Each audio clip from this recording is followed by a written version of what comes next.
नमस्कार दोस्तों। आज अपन कक्षा 10 की झांसी की रानी जो कविता है वो पढ़ेंगे। वैसे देखिए, सुभद्रा जी को अमर करने वाली जो कविता है, जो रचना है, वो झांसी की रानी है। ये बताने की आवश्यकता नहीं है। बहुत आनंद आएगा। पूरा वीडियो लंबा ज़रूर बनेगा, परंतु अंत तक ज़रूर देखेगा। आपकी आत्मा सच्ची में ऐसा कहेगी, वास्तव में बहुत अच्छी रचना है। तो देखिए, झांसी की रानी, सबसे पहले अपन कवयित्री का परिचय पढ़ते हैं कि कवयित्री ने क्या क्या किया। तो सुभद्रा कुमारी चौहान का जन्म है वो प्रयाग जिले, प्रयाग यानी इलाहाबाद के निहालपुर ग्राम में हुआ था। ये हुआ था 1904 में, ये भी ध्यान में रखना। और 1948 में इनका देहांत हो गया था। आपने असहयोग आंदोलन की प्रमुख भूमिका निभाई। जब असहयोग आंदोलन हुआ था गांधी जी के आह्वान पर, उसमें महत्वपूर्ण भूमिका निभाई थी। इन्होंने कई बार जेल की यात्राएं भी की थी। सुभद्रा कुमारी चौहान ने प्रयाग से शिक्षा ग्रहण की और अनेक बार जेल भी गई हैं। विद्यार्थी काल में ही कविता लेखन करते हुए आप हिंदी साहित्य की राष्ट्रीय काव्य धारा की प्रमुख कवयित्री रही हैं। विद्यार्थी जीवन में ये काव्य लेखन करना शुरू कर दिया था इन्होंने, और हिंदी साहित्य की राष्ट्रीय काव्य धारा की प्रमुख कवयित्री रही हैं। राष्ट्रीय काव्य धारा में जैसे बालकृष्ण शर्मा नवीन है, माखनलाल चतुर्वेदी हैं, रामधारी सिंह दिनकर हैं, इनमें इनका नाम गिना जाता है। अच्छी कवयित्री थी। झांसी की रानी कविता उन्हें विश्व ख्याति प्राप्त हुई। झांसी की रानी कविता लिखी ना तो ये विश्व जगत में प्रसिद्ध होगी। सुभद्रा जी ने गद्य और पद्य समान रूप से लिखा, यानी समान रूप से लेखनी चलाई है। गद्य भी लिखा है और पद्य भी लिखा है, क्योंकि कविता पद्य में लिखे जाते हैं और कहानियाँ होती हैं वो गद्य में। कर्मवीर आपकी कविताओं का प्रथम संकलन है। इनकी कविताओं का प्रथम संकलन का नाम क्या है? कर्मवीर। इसके अतिरिक्त पारिवारिक कविताएं तथा वात्सल्य प्रेम, पति प्रेम की भावना अनुप्रमाणित है। इनकी कविताओं में पारिवारिक परिवेश अधिक मुखरित हुआ है, जिसमें वात्सल्य प्रेम है। मेरा जीवन, इन्होंने एक बहुत ही प्यारी कविता लिखी है जो कि 12वीं क्लास में चलती है। और पति प्रेम की भावना भी अनुप्रमाणित होती है। बिखरे मोती इनका प्रसिद्ध कहानी संग्रह, बिखरे मोती, उन्मादीय, सीधे साधे चित्र, ये इनके 3 कहानी संग्रह हैं। ठीक है, बिखरे मोती प्रसिद्ध कहानी संग्रह इनका। मैंने इनका कवि परिचय वैसे स्पेशली बड़े विद्यार्थियों के लिए एक डाल रखा है, सुभद्रा कुमारी चौहान का वीडियो, जो आप प्ले लिस्ट में से पढ़िएगा, बहुत आनंद आएगा। ठीक है, आगे देखते हैं। बिखरे मोती इनका प्रसिद्ध कहानी संग्रह है। बिखरे मोती, मुकुल, दोनों पर ही इनको हिंदी साहित्य सम्मेलन का शेक्सपियर पुरस्कार, पारितोष का मतलब पुरस्कार मिला था। भाषा शैली भावों के अनुरूप सरल और गति लिए हुए है। बिखरे मोती, उन्मादी और सीधे साधे चित्र, मुकुल और त्रिधारा, यहाँ पर इसमें मिस प्रिंट है, देखना। बिखरे मोती कविता संग्रह नहीं है, ये कहानी संग्रह है। मुकुल और त्रिधारा इनका कविता संग्रह है। त्रिधारा में 3 कवियों की कविताएं सम्मिलित हैं, केशव प्रसाद मिश्र, माखनलाल चतुर्वेदी और सुभद्रा कुमारी चौहान, इसलिए उसका नामकरण है, वो शीर्षक त्रिधारा दिया है सुभद्रा जी ने। ठीक है, इस पे इनको शेक्सपियर पुरस्कार मिला था। 2 बार शेक्सपियर पुरस्कार मिला हुआ है। ये कवित्री ऐसी हैं, ये भी ध्यान में रखना। अब इनका पाठ परिचय पढ़ते हैं। ये तो कवि का परिचय था। अब पाठ में क्या पढ़ने को मिलेगा अपन को, देखो, बहुत ही प्यारी कविता है। इस कविता में सुभद्रा जी भारत के प्रथम स्वतंत्रता संग्राम की प्रमुख क्रांतिकारी देवी झांसी की रानी लक्ष्मीबाई के प्रति अपने श्रद्धा सुमन अर्पित किए। यानी झांसी की रानी लक्ष्मीबाई 1857 की क्रांति में पहली ऐसी देश प्रेम की भावना लेने वाली महिला थी जो क्रांति का बिगुल बजाया था झांसी की रानी ने, लक्ष्मीबाई ने। ठीक है, उसके आदर सम्मान को ध्यान में रखते हुए सुभद्रा जी ने श्रद्धा सुमन अर्पित किए हैं। इस कविता में झांसी की रानी लक्ष्मीबाई के अदम्य साहस, झांसी की रानी लक्ष्मीबाई एक स्त्री होते हुए भी उसमें कितना साहस था, देखो, अदम्य साहस, शौर्य की गाथा गाई है।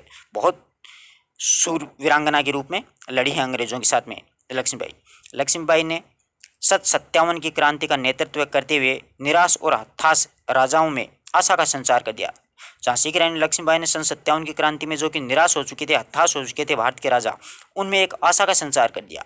दूसरी बात, लक्ष्मीबाई वीर शिवाजी की शौर्य गाथाएं सुन करके, वीर शिवाजी जी खुद एक बहुत वीर पराक्रमी योद्धा थे, उनकी कथाएं सुन करके और तलवार बर्छी कटार के साथ खेल करके वो बड़ी हुई थी। यानी ये उनकी सभी सखियाँ थी। लक्ष्मीबाई वीरता का अवतार थी।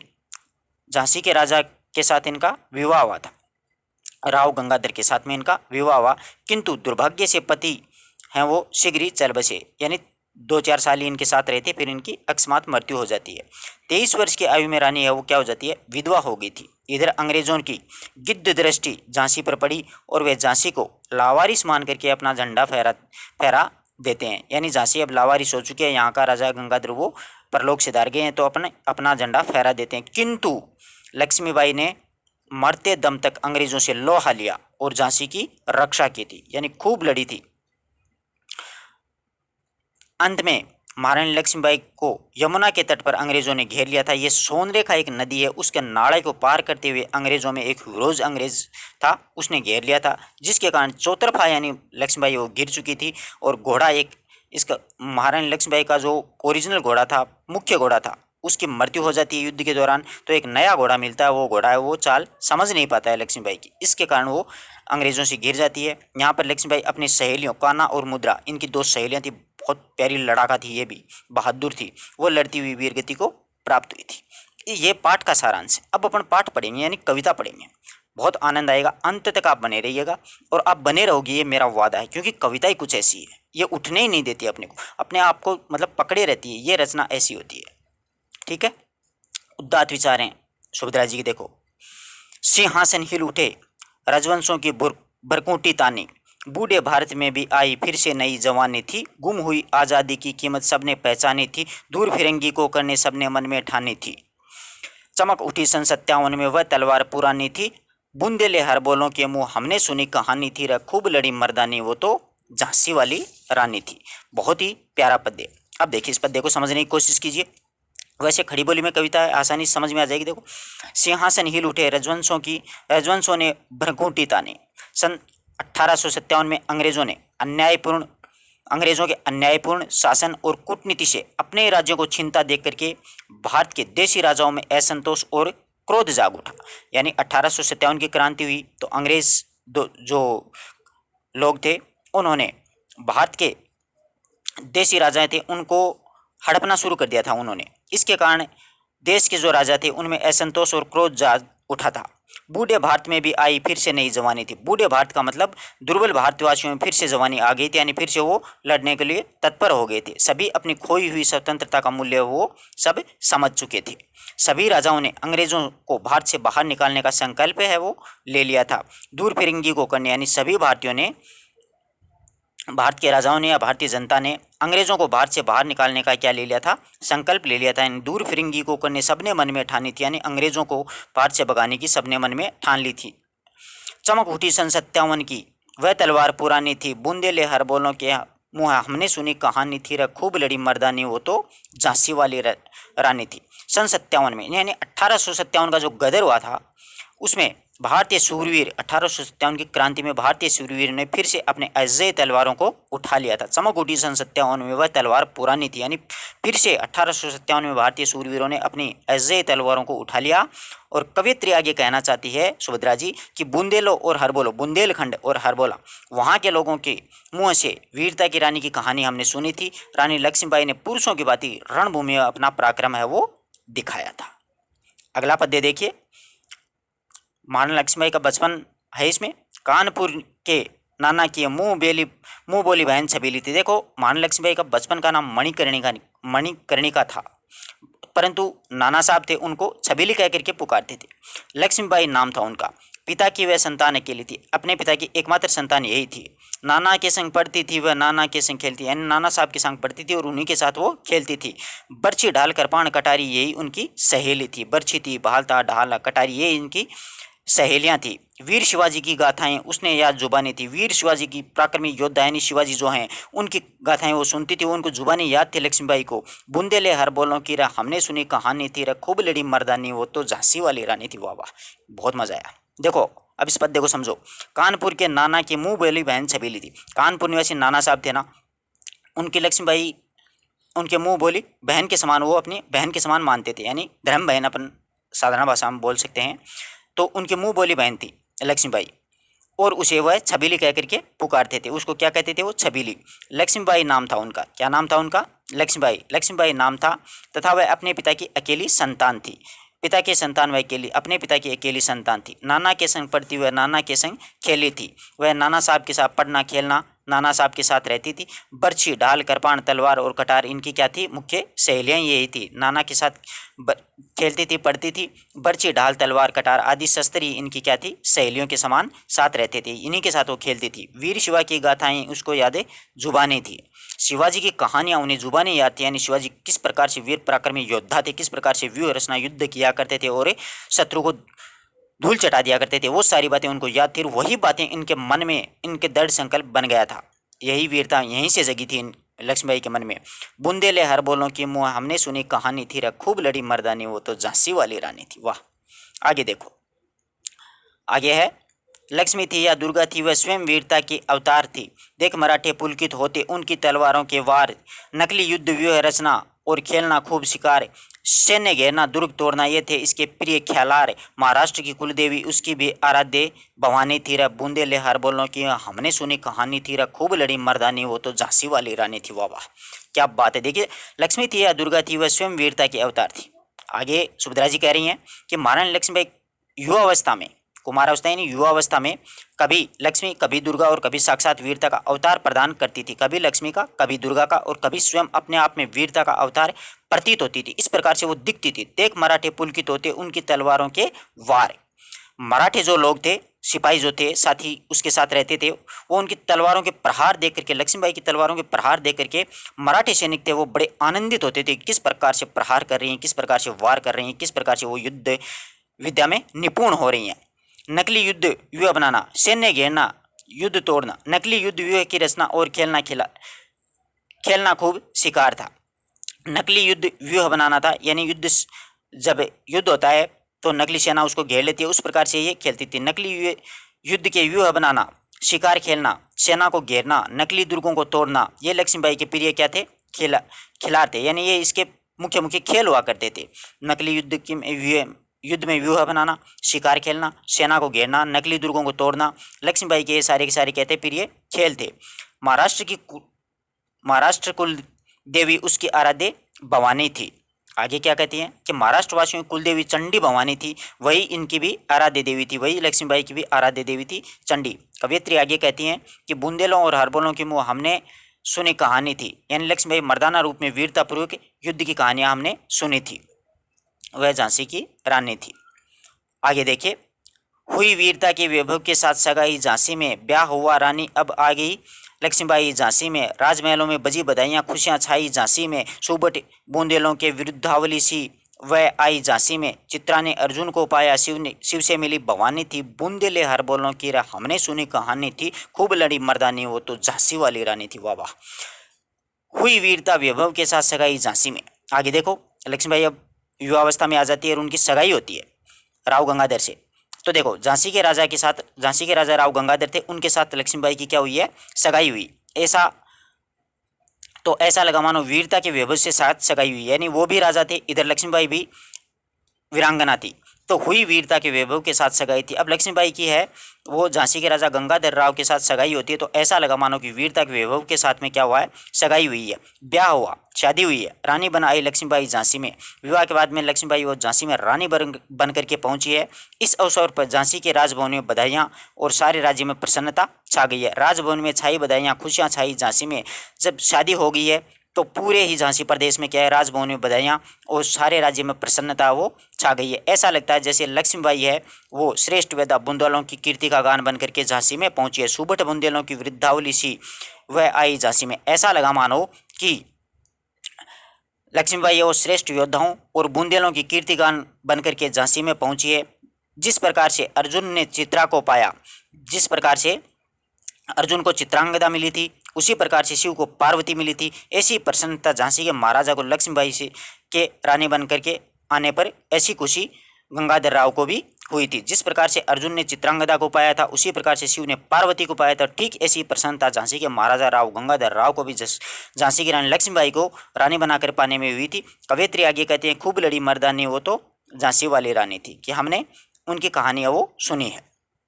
आगे देखिए, उदित हुआ सौभाग्य मुदित महलों में उजियाली छाई, किंतु काली गति चुपके चुपके काली घटा ही गहरी लाई। तीर चलाने वाले कर में उसने चूड़ी कब बाई थी रे, रानी विधवा हुई हाय विधि को भी दया नहीं आई थी। निसंतान मरे राजा जी, रानी शोक समानी थी रे, बूंदेले हर बोलों की रे, हमने सुनी कहानी थी रे, खूब लड़ी मर्दानी वो तो झांसी वाली रानी थी।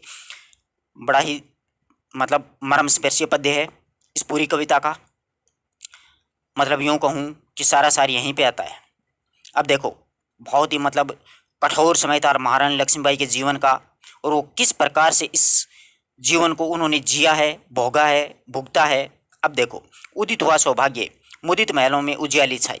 लक्ष्मीबाई के आगमन से झांसी के राजभवन में प्रसन्नता का उजाला है वो छा गया। जैसे झांसी की लक्ष्मीबाई है वो शादी होकर के, ब्याह होकर के झांसी में आई, तो झांसी के राजभवनों में प्रसन्नता का उजाला सा वो छा गया। उदित हुआ सौभाग्य अर्थात झांसी का सौभाग्य है वो उदय हुआ था, यानी झांसी का सौभाग्य अब उदय हुआ कि लक्ष्मीबाई वो शादी करके झांसी में आई है। वहाँ के राजमहलों में प्रसन्नता का उजाला छा गया है। किंतु कालगति चुपके चुपके काली घटा को घेरी लाई, परंतु निर्दयी जो समय है वो चुपके चुपके संकट की काली घटा को, काल को लेकर के रानी के लिए ले आया था। किंतु कालगति चुपके चुपके काली घटा को घेरी लाई, लेकिन निर्दयी जो समय है वो चुपके चुपके संकट की काली घटा को रानी के लिए घेर करके ले आया। जिस हाथों में तीर चलाने वाले कर में, कर यानी हाथों में, यानी महारानी लक्ष्मीबाई के जो हाथ तीर चलाते थे उन हाथों में जो सौभाग्य सूचक चूड़ियां कब आई थी, उनको सौभाग्य का प्रतीक माने जाने वाली चूड़ियों को अच्छा, उस समय को, निर्दयी समय को ये अच्छा नहीं लगा कि ये सौभाग्य सूचक चूड़ियां इस हाथ में किस प्रकार से हैं, इसलिए रानी विधवा हुई हाय विधि को भी नहीं दया आई। इसी प्रकार से है रानी असमय में क्या हो जाती है, विधवा हो जाती है। असमय लक्ष्मीबाई विधवा हो जाती है। विधाता को भी इस कठोर प्रहार से रानी पर दया नहीं आई, रानी विधवा हुई। ऐसमय ही रानी है, यानी महाराजा राव गंगाधर की मृत्यु हो जाती है तो रानी ऐसमय ही विधवा हो जाती है। विधि को भी दया नहीं है, यानी विधाता जो है भगवान ब्रह्मा, उसको भी रानी पर ऐसा कठोर प्रहार करने के कारण रानी पर भी, विधाता को बिल्कुल भी दया नहीं आई। निसंतान मरे राजा जी, आगे क्या कहती है, राव गंगाधर हैं वो बिना संतान का, अपनी संतान का मुख देखे बिना ही वो क्या है, परलोक सिधार गए, यानी उनकी मृत्यु हो जाती है। निसंतान मरे राजा जी, रानी शोक समानी थी। राजा जी अपनी संतान का मुंह देखे बिना ही परलोक सिधार गए हैं, और रानी के शोक का तो कोई पार ही नहीं है। महारानी लक्ष्मीबाई ये शोक में इतनी डूब गई है, उसके शोक का तो कोई अंदाजा भी नहीं लगाया जा सकता। बड़ा ही दर्दनाक पद्य लिखा है सुभद्रा जी ने। बूंदेले हर बोलों की रा, हमने सुनी कहानी है, खूब लड़ी मर्दानी वो तो झांसी वाली रानी थी। इस पूरी कविता का जो दर्दनाक पहलू है वो यही है मित्रों। आगे देखो, भुजादीप, झांसी का तब डलहौजी का मन हर्षाया था, राज्य हड़प करने का उसने वे अच्छा सुअर सिर पाया था। फौरन फौज भेज दुर्ग पर अपना झंडा फहराया था रे, लावारिस का वारिस बनकर ब्रिटिश राज्य झांसी आया था। अश्रुपूर्ण रानी ने देखा झांसी हुई बिरानी थी रे, बूंदेले हर बोलों की रा, हमने सुनी कहानी थी रे, खूब लड़ी मर्दानी वो तो झांसी वाली रानी थी। वाह वाह, बड़ा ही दर्दनाक पद्य है। देखो इसमें क्या होता है कि भुजादीप झांसी का तब डलहौजी का मन हर्षाया। झांसी के राजा राव गंगाधर हैं वो निसंतान जब परलोक सिधार गए थे तो मर जाते हैं, तो झांसी के राजा का कुल दीपक का वो बुझ जाता है, यानी झांसी में कोई वंशज नहीं बचता है, तो कुल का दीपक का वो बुझ गया था। सिंहासन खाली देख करके कुटिल जो अंग्रेज डलहौजी था वो मन ही मन में बड़ा प्रसन्न हुआ। तब डलहौजी मन में हर्षाया था कि अब उनका कोई वंशज नहीं बचा है, इसलिए इस राज्य को मैं हड़प लूँ। तो डलहौजी मन ही मन में बड़ा प्रसन्न हुआ। झांसी के राज्य पर अधिकार करने का उसे अच्छा अवसर मिल गया था, यानी राज्य हड़प करने का उसने अच्छा अवसर पाया था, यानी अब मैं झांसी का राज्य है उस पर अधिकार कर लूँगा, ये मेरे लिए अच्छा अवसर देख लिया था। फौरन फौज भेज दुर्ग पर अपना झंडा फहराया था, उसने तुरंत ही सेना भेज दी झांसी के दुर्ग पर और अंग्रेजी झंडा फहरा दिया था। इसी प्रकार बिना उत्तराधिकारी वाले झांसी के राज्य को उत्तराधिकारी बन करके अंग्रेज राज्य ने झांसी पर अधिकार कर लिया था। लावारिस का वारिस बनकर ब्रिटिश राज्य झांसी आया था। लावारिस था, लावारिस मतलब अंग्रेजों को यहाँ पर लावारिस कहा गया कि अंग्रेज कोई टाइम में आए थे, उस टाइम में लावारिस थे, परंतु आज वो वारिस बनकर ब्रिटिश राज्य झांसी पर, आज वो वारिस बन गया भारत का, और ब्रिटिश राज्य वो झांसी को अपने अधीन करने के लिए आप पहुँचाए। क्या कहता है, क्या कहती हैं सुभद्रा जी, आगे देखो, झांसी का उत्तराधिकारी बन करके अंग्रेज राज्य झांसी पर अधिकार कर लिया था। अश्रुपूर्ण रानी ने देखा झांसी हुई बिरानी है, आंखों में आंसू भरे हुए झांसी की रानी ने फिर अधिकार को देखती है। झांसी की रानी है उसके आंखों में आंसू आते हैं। देखो, आंखों में आंसू भरे हुए झांसी को पराये अधिकार में यानी दूसरे का अधिकार में जाते हुए रानी लक्ष्मीबाई वो देख रही थी। कवियत्री आगे कहती है कि हमने सुनी कहानी, या बूंदेले हर बोलों के मुंह, हमने सुनी कहानी, अरे खूब लड़ी मर्दानी, वो तो झांसी वाली रानी थी। जब राव गंगाधर निसंतान मर जाते हैं तो डलहौजी मन ही मन में खुश होता है और राज्य हड़पने का ये अच्छा अवसर समझता है। फौरन फौज भेज देता है और अपना झंडा फहरा देता है। पहले लावारिस था अंग्रेज, अब वारिस बनकर के ब्रिटिश राज्य अंग्रेज झांसी पर वो अपना अधिकार कर लेता है। इस अश्रुपूर्ण भावना को देखते हुए महारानी लक्ष्मीबाई है वो इस स्थिति को देख रही थी। झांसी हुई वीरानी यानी झांसी है वो अब है दूसरे के अधिकार में, यानी पराये के अधिकार में, पराये के हाथों में चली गई, यानी अंग्रेजों के हाथ में वो चली गई है। आगे देखिए, बहुत ही प्यारा पद्य है अगला। अनुनय विनय नहीं सुनती है, विकट शासकों की माया है, व्यापारी बन दया चाहता था जब भारत आया था, डलहौजी ने पैर पसारे अब तो पलट गई काया है, राजाओं नवाबों को भी उसने पैरों ठुकराया है, रानी दासी बन गई बनी ये दासी अब महारानी थी, बूंदेले हर बोलों की है हमने सुनी कहानी थी, खूब लड़ी मर्दानी, वो तो झांसी वाली रानी थी। देखो, बहुत अच्छी, बहुत ही शानदार और बहुत ही अच्छा पद्य है। समझने की कोशिश कीजिए इस पद्य की एक एक पंक्ति को। देखो, अनुनय विनय सुनती नहीं है, विकट शासकों की माया है।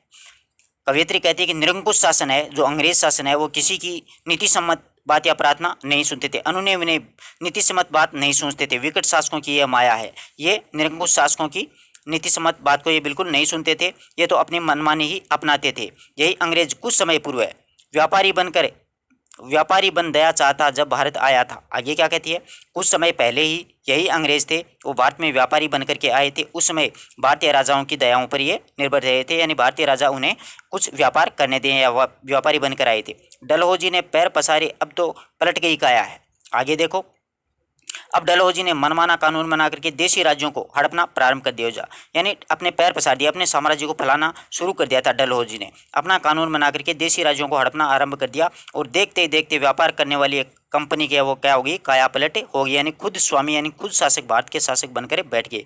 राजाओं नवाबों को भी उसने पैरों ठुकराया था, उन्होंने स्वयं भारत के शासक बन बैठी और भारतीय राजाओं और नवाबों को अपने पैरों से उसने ठुकरा दिया था। रानी दासी बनी यह दासी अब महारानी थी। आपसी फूट के कारण, विलासिता के कारण देसी राजा हैं वो दास बन गए थे। देसी राजा कहते अंग्रेज, भारत के जो राजा थे वो आपसी फूट के कारण थे वो अंग्रेजों के दास बन गए, और दास जो अंग्रेज थे, देखो रानी दास बनी ये दास अब महारानी थी। कोई टाइम में तो क्या था कि दास अंग्रेज थे, लेकिन भारतीय राजाओं में फूट के कारण से वो भारत के राजा हैं वो अंग्रेजों के दास बन गए, और अंग्रेज हैं वो क्या बन गए, राजा बन गए थे। आगे कवियत्री वही बात कहती है कि बूंदेले हर बोलों की मुँह, हमने सुनी कहानी थी, खूब लड़ी मर्दानी, वो तो झांसी वाली रानी थी। आगे देखो, छीनी राजधानी दिल्ली की, लखनऊ छीना बातों बातों में, कैद पेशवा था बिठूर में, हुआ नागपुर का भी घात, उदयपुर तंजौर सतारा कर्नाटक की कौन बिसात, जब तक सिंधु पंजाब ब्रह्म पर अभी हुआ था ये वज्र निपात। बंगाल मद्रास आदि की भी तो वही कहानी थी, बूंदेले हर बोलों की हमने सुनी कहानी थी, खूब लड़ी मर्दानी, वो तो झांसी वाली रानी थी। देखो आगे कहते, कुटिल नीति के कारण अंग्रेजों ने अंग्रेज अधिकारी जो डलहौजी था उसने राजधानी दिल्ली को, दिल्ली यानी छीनी दिल्ली, राजधानी दिल्ली लखनऊ पर भी अधिकार कर लिया। लखनऊ छीना बातों बातों में, लखनऊ पर भी अधिकार कर लिया। कैद पेशवा था बिठूर में, और पेशवा को बिठूर में कैद कर दिया गया। उसके बाद में नागपुर का घात था, उसके बाद नागपुर को भी अपने अधिकार में ले लिया था। नागपुर, उदयपुर, तंजौर, सतारा कर्नाटक की कौन सी बिसात है। इसके बाद में एक के बाद एक सगलो, नागपुर है, उदयपुर है, तंजौर है, सतारा है, कर्नाटक है, सिंध है, पंजाब है, ब्रह्मा है, उन सभी को अपने अधिकार में ले लिया था। अपनी नीति और अपनी अनीति कठोर प्रहार करके उस पर अधिकार कर लिया। बंगाल मद्रास, वर्तमान में जिसको चेन्नई बोलते हैं, वो चेन्नई को साथ भी यही हुआ था, यानी सभी को अंग्रेज अधिकारी वो अपने हाथ अधिकार में ले लिए थे। बंगाल मद्रास आदि भी तो यही कहानी थी, यानी इन सबको भी अपने अधिकार में ले लिया था। आगे देखो, रानी रोई रनवासों में, बेगम गम्मे थी बेजार थी, उनके गहने कपड़े बिकते कलकत्ते के बाजार में, सरेआम नीलामी छपते अंग्रेजों के अखबार में, नागपुर के जेवर ले लो लखनऊ के नौलखा हार है, यूँ पर्दे की इज्जत परदेसी के हाथ बिकानी थी, बूंदेले हर बोलों की हमने सुनी कहानी थी, खूब लड़ी मर्दानी, वो तो झांसी वाली रानी थी। बहुत अच्छा पदे है। रानी रोई रनवासों में, बेगम गम्मे थी बेजार, अंग्रेज शासकों के अत्याचार के कारण रानियां और बेगमें अत्यंत पीड़ित हो गई थी, यानी राजाओं की रानियां और बादशाहों की बेगमें वो बहुत पीड़ित हो गई। उनके मूल्यवान, अब देखो, उनके गहने कपड़े बिकते कलकत्ते के बाजार में। उन रानियों और बेगमों के गहने, आभूषण और वस्त्र अंग्रेज सरकार छीन करके कलकत्ते के बाजारों में उसे बेचा करते थे। सरेआम नीलाम छपते अंग्रेजों के अखबार में।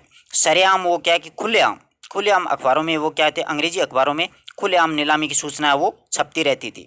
नागपुर के जेवर ले लो, लखनऊ के नौलखा हार है, उसमें नागपुर के जेवरों की और लखनऊ की जो बेगमें थी उनके नौलखा हारों की बोली की घोषणाएं हमेशा की जाती थी। यूं पर्दे की इज्जत परदेसी के हाथ बिकानी थी। इस प्रकार से भारत की नारियों की इज्जत है खुलेआम परदेसी अंग्रेजों के हाथ में बिक रही थी। इस प्रकार से भारतीय नारियों की जो इज्जत है वो खुले आम से परदेसी अंग्रेजों के हाथ में बिक रही थी। कवयित्री यही कहना चाहती है कि हमने सुनी कहानी थी बूंदेले हर बोलों के मर्दानी, झांसी की रानी लक्ष्मीबाई की वीरता का बखान इसमें किया है। आगे देखिए, कुटिया में थी विषम वेदना, महलों में आहत अपमान था, वीर सैनिकों के मन में था उसके अपने पुरखों का अभिमान था। नाना धुंधुपत पेशवा जुटा रहा सब सामान था, बहन छबीली ने रणचंडी का कर दिया प्रकट आह्वान था। हुआ यज्ञ आरंभ उन्हें तो सोई ज्योति जगानी थी रे, बूंदेले हर बोलों की रे, हमने सुनी कहानी थी रे, खूब लड़ी मर्दानी वो तो झांसी वाली रानी थी। बहुत ही प्यारा पद है। कुटिया में थी विषम वेदना, महलों में आहत अपमान था।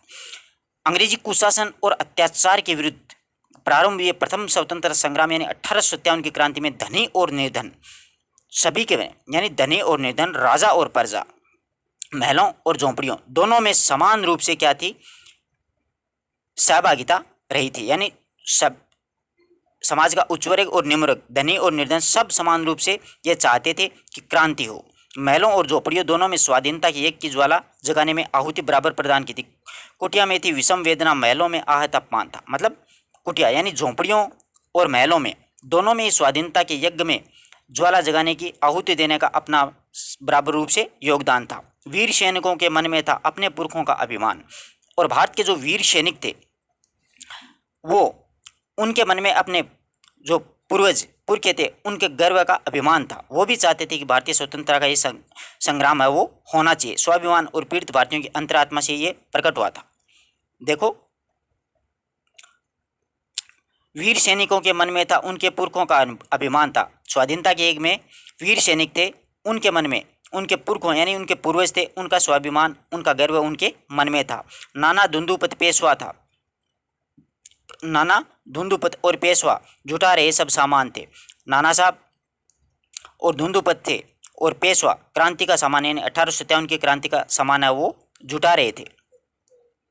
बहन छबीली रणचंडी का कर दिया आह्वान था। उधर इस प्रकार से लक्ष्मीबाई है, मुँह बोली बहन छबीली है, लक्ष्मीबाई उसने युद्ध का आह्वान कर दिया। बहन छबीली ने रणचंडी का कर दिया आह्वान, यानी महारानी लक्ष्मीबाई है उसने युद्ध की घोषणा कर दी। और इस प्रकार से प्रथम स्वतंत्रता संग्राम का महायज्ञ वो शुरू हो गया। हुआ यज्ञ प्रारंभ उन्हें सोई ज्योति जगानी थी। इसी प्रकार से स्वतंत्रता संग्राम रूपी महायज्ञ आरंभ हो गया और इन सभी योद्धाओं का उद्देश्य भारतीय लोगों का सोया हुआ स्वाभिमान जगाना था। यानी ये सभी लोग थे, भारतीय जो लोग थे उनको भारतीय योद्धाओं का सोया हुआ स्वाभिमान जाग सके, ये इनका मुख्य उद्देश्य था। यानी सभी लोगों में समान रूप से अत्याचार से बड़े पीड़ित थे अंग्रेजों के, इसलिए समाज का निर्धन और राजा नवाब सब उससे दुखी थे और आक्रोशित थे। वीर सैनिकों के मन में था, और यहाँ के मतलब भारत के झोंपड़ियों में रहने वाले किसान, मजदूर, बेगार सभी दुखी थे। राजा अपने अपमान की चोट के कारण बड़े आक्रोशित थे। उधर भारतीय सैनिक अपने सूरवीर पुरखों के स्वाभिमान और कीर्ति की रक्षा के लिए तत्पर थे। वीर सैनिकों के मन में था अपने पुरखों का अभिमान, यानी भारतीय वीर सैनिक हैं उनके वो सूरवीर पुरखों के स्वाभिमान और उनकी कीर्ति की रक्षा के लिए वो हमेशा तत्पर थे। नाना साहब धुंधुपत वो क्रांति का सामान जुटा रहे थे। इधर बहन छबीली ने युद्ध का आह्वान कर दिया और इस महायुद्ध, महासंग्राम है, महायज्ञ है वो आरंभ हो गया, उसकी ज्योति जगानी थी। इनका मुख्य उद्देश्य ये था कि भारतीय जो लोग हैं सभी योद्धाओं हैं उन भारतीय योद्धाओं का सोया हुआ स्वाभिमान जगाना ही इनका मुख्य उद्देश्य था।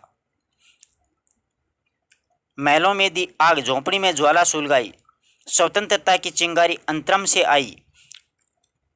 झांसी चेती, दिल्ली चेती, लखनऊ लपटें छाई थी, मेरठ, कानपुर, पटना में भारी धूम मचाई थी। जबलपुर, कोल्हापुर में भी कुछ हलचल उकसानी थी, बूंदेले हर बोलों की बूंदेले हर बोलों की मुँह हमने सुनी कहानी थी, खूब लड़ी मर्दानी वो तो झांसी वाले।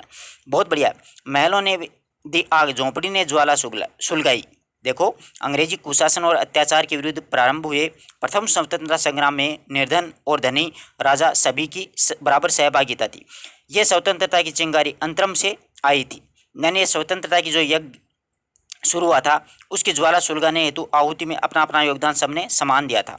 यह स्वाधीनता प्राप्ति की प्रेरणा सभी स्वाभिमान पीड़ितों की भारतीयों की अंतरात्मा से आया था।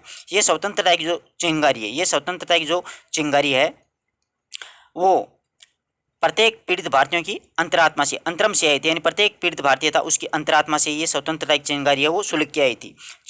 झांसी चेती, दिल्ली चेती, लखनऊ लपटें छाई थी, मेरठ कानपुर पटना में भारी धूम मचाई थी। देखो, झांसी में ये संघर्ष प्रारंभ हुआ, क्रम से दिल्ली, लखनऊ, मेरठ और कानपुर में सभी तरफ ये फैल गया था। मेरठ, कानपुर, पटना में धूम मचाई थी, यानी चारों तरफ ये था। दिल्ली से लखनऊ, मेरठ, कानपुर, पटना आदि में फैलता गया। जबलपुर और कोल्हापुर में भी इसकी जो हलचल है वो वहाँ तक पहुँच गई थी। जबलपुर और कोल्हापुर भी इससे अछूते नहीं रहे थे, कुछ हलचल वहाँ पर उकसानी थी। बूंदेले हर बोलों की हमने सुनी कहानी थी, यानी क्रम से सभी पूरे देश में ये 1857 की क्रांति की चिंगारी है वो फैल गई थी। इस स्वतंत्रता महायज्ञ में कई वीर वर आए काम, नाना धुंधुप तांत्या चतुर अमीदुल्ला सरनाम है, अहमद शाह मौलवी ठाकुर कुंवर सिंह सैनिक अभियान है, भारत के इतिहास गगन में अमर रहेंगे इसके नाम, लेकिन आज जुर्म कहलाती उनकी जो कुर्बानी है, बूंदेले हर बोलों की हमने सुनी कहानी है, खूब लड़ी मर्दानी वो तो झांसी वाली रानी है। अब देखो, इस स्वतंत्रता महायज्ञ में कई वीरवर आए काम। 1857 के संग्राम में महान यज्ञ में अनेक प्रख्यात शूरवीर हैं जिन्होंने अपने प्राणों की आहुति दी, यानी उन वीरवर हैं वो काम आए, अपने प्राणों की आहुति दी, यानी शहीद हुए हैं। जिसमें मुख्यतः नाना साहब धुंधुपत तांतिया यानी त्यांता टोपे, नाना साहब धुंधुपत त्यांता टोपे, अमीजुल्ला, ये सब परिचित हैं। इसके अतिरिक्त भी देखो, अहमद शाह मौलवी ठाकुर कुंवर सिंह सैनिक अभियान है। मौलवी अहमद शाह सैनिक अभियानों की स्वाभिमान के प्रतीक रहे थे। आरा के ठाकुर कुंवर सिंह, आरा है बिहार में, आरा के ठाकुर कुंवर सिंह भी इस अभियानों में शामिल रहे थे, जिनके नाम भारत के स्वतंत्रता संग्राम के इतिहास में सदा ही क्या रहेंगे, अमर रहेंगे। भारत के इतिहास गगन में अमर रहेंगे जिसके नाम, इन सभी के नाम भारत के स्वतंत्रता संग्राम के इतिहास में सदा के लिए अमर रहेंगे। इन लोगों ने इस समय आत्म बलिदान किया है, यानी अपनी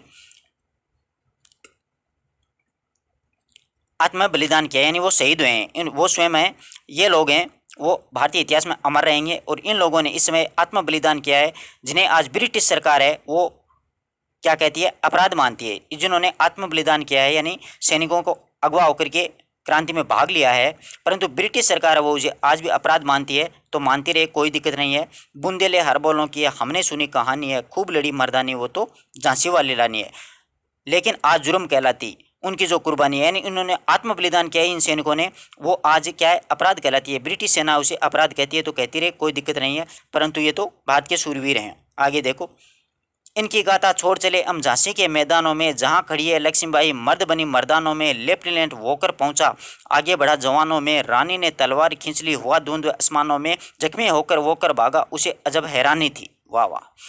बूंदेले हर बोलों की मुँह हमने सुनी कहानी थी, खूब लड़ी मर्दानी वो तो झांसी वाली रानी थी। यहाँ पर सुभद्रा जी अपना मंतव्य इस प्रकार से पट कर रही हैं।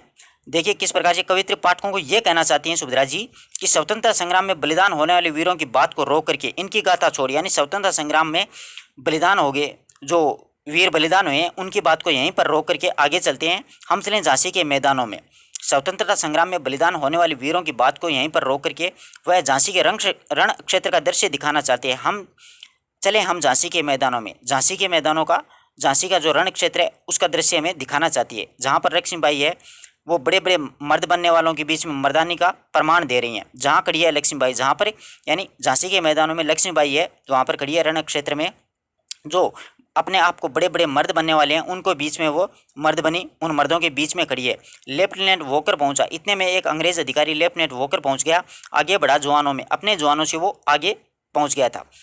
वहाँ पर लेफ्टिनेंट वोकर पहुंचा और जवानों के आगे जाकर के रानी के सामने वो खड़ा हो गया। रानी ने तलवार खींच ली। अब क्या हुआ, दोनों के बीच में लड़ाई यानी युद्ध शुरू हो गया। उसे देखते ही रानी ने तलवार निकाली, यानी वोकर को देखते ही रानी ने तलवार खींच ली। हुआ द्वंद्व आसमानों में। रानी ने उसे देखते तलवार खींच ली और दोनों के बीच में द्वंद्व युद्ध होने लगा। रानी के प्रहारों से वो आहत होकर के यानी घायल होकर भाग निकला था, जख्मी होकर वोकर भागा। रानी के प्रहारों से जख्मी होकर के वोकर है वो घायल होकर के वोकर भागा। ये अजब हैरानी थी। वो स्त्री के वेश में ऐसा साहस देख करके महारानी लक्ष्मीबाई का और शस्त्र संचालन देख करके वोकर था वो बड़ा आश्चर्य कर रहा था कि एक स्त्री होकर के इस प्रकार से युद्ध कर रही है, तो उसको बहुत बड़ा आश्चर्य हुआ। कवियत्री आगे कह रही है कि बूंदेले हर बोलों की रानी, हमने सुनी कहानी थी, खूब लड़ी मर्दानी, वो तो झांसी वाली रानी थी। अब वाले आगे का पद्य देखिए। विजय मिली पर अंग्रेज की फिर सेना घिर आई थी। अब के जनरल स्मिथ सम्मुख था, उसने मुँह की खाई थी। कान्हा और मुंद्रा सखियां रानी के संग आई थी। युद्ध क्षेत्र में उन दोनों ने भारी मार मचाई थी, पर पीछे हीरोज आ गया, हाय गिरी अब रानी थी। बूंदेले हर बोलों की हमने सुनी कहानी थी, खूब लड़ी मर्दानी, वो तो झांसी वाली रानी थी। अब की बार वाला पद्य बहुत ही मर्मस्पर्शी पद्य है मित्रों। देखो, विजय मिली यानी वो जो वॉकर आया था उसको लक्ष्मीबाई ने मार के भगा दिया, वो घायल होकर के भाग गया। विजय मिली लक्ष्मीबाई को इस युद्ध में, पर अंग्रेजी सेना फिर से घिर आई थी। लेकिन अंग्रेजों की फिर से सेना है, वो एक दूसरी सेना है, वो आकर के वहाँ पर रानी लक्ष्मीबाई को दोबारा से क्या कर लेती है, घेर लेती है। घायल होकर के वोकर वहाँ से भाग जाता है। रानी विजय हुई, लेकिन पीछे जनरल कौन है, स्मिथ आता है। अब के जनरल स्मिथ सम्मुख था। अब की बार कौन आया था, जनरल है वो स्मिथ ने रानी पर आकर के स्मिथ ने आक्रमण कर दिया था। उसने मुंह की खाई थी, लेकिन स्मिथ है वो भी हार करके पीछे भाग गया था, उसने भी मुंह की खाई थी। अब के जनरल स्मिथ सम्मुख था। अब की बार रानी लक्ष्मीबाई के सामने आक्रमण करने वाला कौन था, अंग्रेजी से अधिकारी स्मिथ था। उसने मुंह की खाई थी, उसको भी हार करके पीछे हटना पड़ा था, यानी हटने के लिए वो विवश हो गया था। कान्हा और मुद्रा सखियां रानी के संग आई थी। महारानी लक्ष्मीबाई की दो सखियां थी, एक तो कान्हा और एक मुद्रा। के शौर्य के आगे स्मिथ है वो टिक नहीं सका, युद्ध को छोड़ करके भागने के लिए विवश हो गया। दोनों सखियों ने शत्रु सेना पर भयंकर मारकाट मचा दी थी। युद्ध क्षेत्र में उन दोनों ने भारी मार मचाई थी। युद्ध क्षेत्र में कान्हा और मुद्रा इस प्रकार से लड़ी थी युद्ध में कि शत्रु सेना में भयंकर मारकाट मच गई और वो पीछे भाग गई थी। पर पीछे हीरोज आ गया, हाय गिरी अब रानी थी। कवित्र इसके बाद में इसी बीच हीरोज एक अधिकारी बड़ी सेना लेकर के वहाँ पर आ जाता है। सैन्य अधिकारी हीरोज था, वो बड़ी सेना लेकर के रानी लक्ष्मीबाई के से युद्ध करने के लिए आ जाता है पीछे से।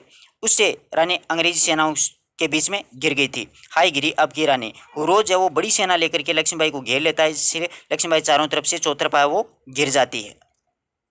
अब हीरोज के साथ में युद्ध होता है। तब भी रानी मार काट कर चलती बनी सैन्य पार है, किंतु सामने नाला आया, ये संकट विषम अपार है। घोड़ा अड़ा नया घोड़ा था, इतने में आ गए सवार है। रानी एक शत्रु बहुतेरे, होने लगे वार पर वार है। घायल हो गिरी सिंहनी, उसे वीरगति पानी थी। बूंदेले हर बोलों की हमने सुनी कहानी थी, खूब लड़ी मर्दानी, वो तो झांसी वाली रानी थी। तब भी रानी मार काट कर चलती बनी सैन्य के पार है। दोनों ओर से अंग्रेजी सेनाओं से लक्ष्मीबाई घिर चुकी थी। दोनों ओर से शत्रु सेनाओं से यानी अंग्रेजी सेनाओं से घिर जाने पर लक्ष्मीबाई ने हार नहीं मानी थी। लक्ष्मीबाई वो बराबर लड़ती रही थी। वह मार काट करती हुई शत्रु सेना के बीच से निकल गई थी। मार काट कर चली थी वह सैन्य के पार, यानी शत्रु सेनाओं को मार काट करके उसकी सेना के बीच के निकल गई, यानी सामने निकल गई। किंतु सामने नाला आया, परंतु वहाँ पर क्या था, निकल गई। परंतु इसी समय सामने एक सोनरेखा नदी का नाला था, उसका नाला पार आ गया था। उस नाले को वो घोड़ा पार नहीं कर सका। ये संकट विषम अपार था। ये संकट लक्ष्मीबाई के लिए बहुत बड़ा संकट था, उसको पार नहीं कर सकी थी। घोड़ा अड़ा, ये नया घोड़ा था। लक्ष्मीबाई की चाल वो नहीं समझ सका। वो एड़ पे एड़ मार रही थी, वो समझ नहीं सका। वो मुख्य जो घोड़ा था लक्ष्मीबाई का, वो युद्ध में मारा गया था। ये नया घोड़ा था, इसलिए वो अड़ गया था। इतने में आ गए सवार, इतने में वो अंग्रेज अधिकारी वहाँ पर आ पहुंचे थे। रानी एक शत्रु बहुतेरे, होने लगे वार पर वार। अब वहाँ पर रानी अकेली थी और शत्रु बहुत थे और रानी पर वार करना वो प्रारंभ कर दिया। अंत में रानी घायल होकर के घोड़े से वो गिर जाती है। कैसे गिरती है देखो, घायल हो गिरी सिंहनी, यहाँ पर लक्ष्मीबाई को कहा गया। घायल होकर के अंत में लक्ष्मीबाई वो घोड़े से गिर जाती है, उसे वीरगति पानी थी। अब वो वीरगति को प्राप्त कर चुकी थी, यानी अब वो आगे नहीं लड़ सकी थी। बूंदेले हर बोलों के मुँह, हमने सुनी कहानी थी, खूब लड़ी मर्दानी, वो तो झांसी वाली रानी थी। आगे देखिए, बहुत ही प्यारा पद्य है। रानी गई सिधार चिता अब उसकी दिव्य सवारी थी मिला तेज से तेज। ये देखो पंक्तियां ना, मिला तेज से तेज, इस पंक्ति को लेकर के ही सुभद्रा जी की पुत्री है सुधा चौहान, उसने सुभद्रा जी की जीवनी लिखी है मिला तेज से तेज। ये अच्छी महत्वपूर्ण रचना है, याद रखिएगा। मिला तेज से तेज, तेज की सच्ची अधिकारी थी, अभी उम्र कुल 23 की थी, मनुज नहीं अवतारी थी, हमको जीवित करने आई आई बन स्वतंत्रता की नारी थी, दिखा गई पंथ सिखा गई हमको जो सीख सिखानी थी, बूंदेले हर बोलों की राह हमने सुनी कहानी थी, खूब लड़ी मर्दानी वो तो झांसी वाली रानी थी। हाँ, रानी गई सिधार चिता अब उसकी दिव्य सवारी थी। रानी अब परलोक सिधार गई थी और उसकी चिता उसे ले जाने के लिए अलौकिक सवारी के समान थी। मिला तेज से तेज, तेज उसका तेज की सच्ची अधिकारी थी। उस तेजस्वी वीरांगना का तेज परम तेज यानी परमात्मा में विलीन हो गया, यानी अब वो परलोक के गमन कर गई, उसमें परमात्मा में लीन हो गया। अपने वीरता और बलिदान के कारण परम तेज का परम पद मिलना ही चाहिए। अपनी तेजस्विता के कारण महारानी लक्ष्मीबाई को परम तेज या परम पद उसको मिलना ही चाहिए। अभी उम्र कुल 23 की थी, अभी उनकी उम्र कोई ज़्यादा नहीं थी। 23 वर्ष की युवावस्था में रानी ने युद्धों के इतिहास में नारी के पराक्रम की एक नई कथा दर्ज करा दी थी। अभी उम्र कुल 23 थी, मनुज ने अवतारी थी, अभी उसकी उम्र कोई ज़्यादा नहीं, 23 वर्ष की युवावस्था थी, उसमें उसने रानी की युवावस्था में रानी ने युद्धों के इतिहास में नारी के पराक्रम की नई कथा दर्ज करा दी थी। रानी के अटूट आत्मविश्वास और पराक्रम को देखकर लगता है कि वह मनुष्य नहीं होकर के एक अवतारी देवी थी, वह मनुष्य नहीं अवतारी थी, एक साधारण मनुष्य नहीं होकर के एक देवता के रूप में अवतारी थी, एक अवतारी देवी थी। लगता है कि वह स्वयं स्वतंत्रता का पाठ पढ़ाने आई थी हमें। आगे क्या कह रही देखो, हमको जीवित करने आई बन स्वतंत्रता नारी थी। ऐसा लगता है कि स्वतंत्रता ही नारी का रूप लेकर के हम भारतवासियों के निराश हार्दियों में एक नया जीवन भरने के लिए वो आई थी। पथ दिखा गई, पथ सिखा गई, हमको सीख सिखानी थी। रानी ने अपने यशस्वी चरित्र से हमारा मार्गदर्शन किया और पराधीनता तथा अन्याय के संघर्ष करने के अनुकरणीय सीख हो अन्याय से संघर्ष करने की अनुकरणीय सीख हमें दे गई। उनका संसार में जन्म हमें यही शिक्षा देने के लिए हुआ था कि बुंदेलों हर बोल कि हमें यही शिक्षा देने के लिए हुआ था कि अन्याय के विरुद्ध हमें संघर्ष करना चाहिए। यही शिक्षा देने के लिए महारानी लक्ष्मीबाई का वो जन्म इस दुनिया में हुआ था। अगला पद्य देखिए, सुभद्रा जी ने बहुत अच्छी पंक्तियाँ लिखी हैं। जाओ रानी याद रखेंगे ये कृतज्ञ भारतवासी, ये तेरा बलिदान जावेगा स्वतंत्रता अविनाशी, होवेंगे चुप इतिहास लगे सच्चाई को चाहे फांसी, हो मदमाती विजय मिटा दे गोलों से चाहे झांसी, तेरा स्मारक तू ही होगी तू खुद अमिट अविनाशी, बूंदेले हर बोलों की रह हमने सुनी कहानी थी रह खूब लड़ी मर्दानी वो तो झांसी वाली रानी। बहुत ही प्यारा पद्य लिखा सुभद्रा जी ने। जाओ रानी याद रखेंगे ये कृतज्ञ भारतवासी, हे रानी तुमको हम भावभीनी अश्रुपूर्ण श्रद्धांजलि से विदाई देते हैं, परंतु सारे भारतवासी तुम्हें सदा के लिए कृतज्ञ पूर्वक याद रखेंगे। जाओ रानी याद रखेंगे कृतज्ञ भारतवासी, हे रानी हम तुम्हें विदाई देते हैं, परंतु सारे भारतवासी तुम्हें सदा कृतज्ञतापूर्वक याद करते रहेंगे। तुम्हारा ये अमूल्य वरदान हमारे हृदयों में स्वाधीनता की अमर भावना जगाता रहेगा। तेरा ये बलिदान जगावेगा, आगे देखिए, तेरा ये बलिदान जगावेगा स्वतंत्रता अविनाशी। तुम्हारा ये जो अमूल्य वरदान या बलिदान है हमारे हृदयों में स्वतंत्रता की भावना जगाता रहेगा।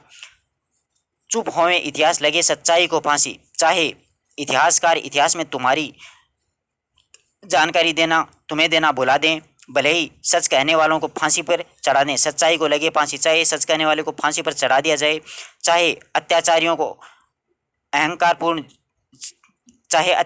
की अहंकारपूर्ण जीत हो गई हो, यानी अंग्रेजों की हो मदमाती विजय मिटा दे गोलों से चाहे झांसी, चाहे अत्याचारियों की अहंकारपूर्ण जीत भी हो जाए, अंग्रेजी सरकार भले ही तोपों से झांसी का नामो निशान मिटा दे, तेरा स्मारक तू ही होगी तू खुद अमिट अविनाशी। आगे कह रही हैं सुभद्रा जी, अंग्रेजी सरकार भले ही तोपों से झांसी का नामो निशान मिटा दे, लेकिन कोई भी तुम्हारी अक्षय कीर्ति को नहीं मिटा सकता है। तेरा स्मारक तू ही होगी, तुम्हारी अक्षय कीर्ति को कोई नहीं मिटा सकता, तू स्वयं ही अपना स्मारक होगी, क्योंकि तेरा नाम और काम ही अमिट वस्तुएं हैं, क्योंकि तूने ऐसा ही काम कर दिया है लक्ष्मीबाई जिसको हम कभी नहीं भुला पाएंगे। काल भी इन सब चीज़ों को मिटा नहीं पाएगा। बूंदेले हर बोलों की हमने सुनी कहानी थी, खूब लड़ी मर्दानी वो तो झांसी वाली रानी थी। इस प्रकार से अपन ने सुभद्रा जी की झांसी की रानी कविता पढ़ी। आशा करता हूँ कि प्रत्येक पद्य आपको अच्छे से समझ में आया होगा। अगर नहीं आया हो तो आप लोग कमेंट बॉक्स में लिख सकते हो। बहुत ही प्यारी कविता है, प्रत्येक विद्यार्थी तक ये कविता पहुँचनी चाहिए मित्रों। कम से कम 1.5 लाख व्यूज़ इस वीडियो पे आने चाहिए। धन्यवाद दोस्तों।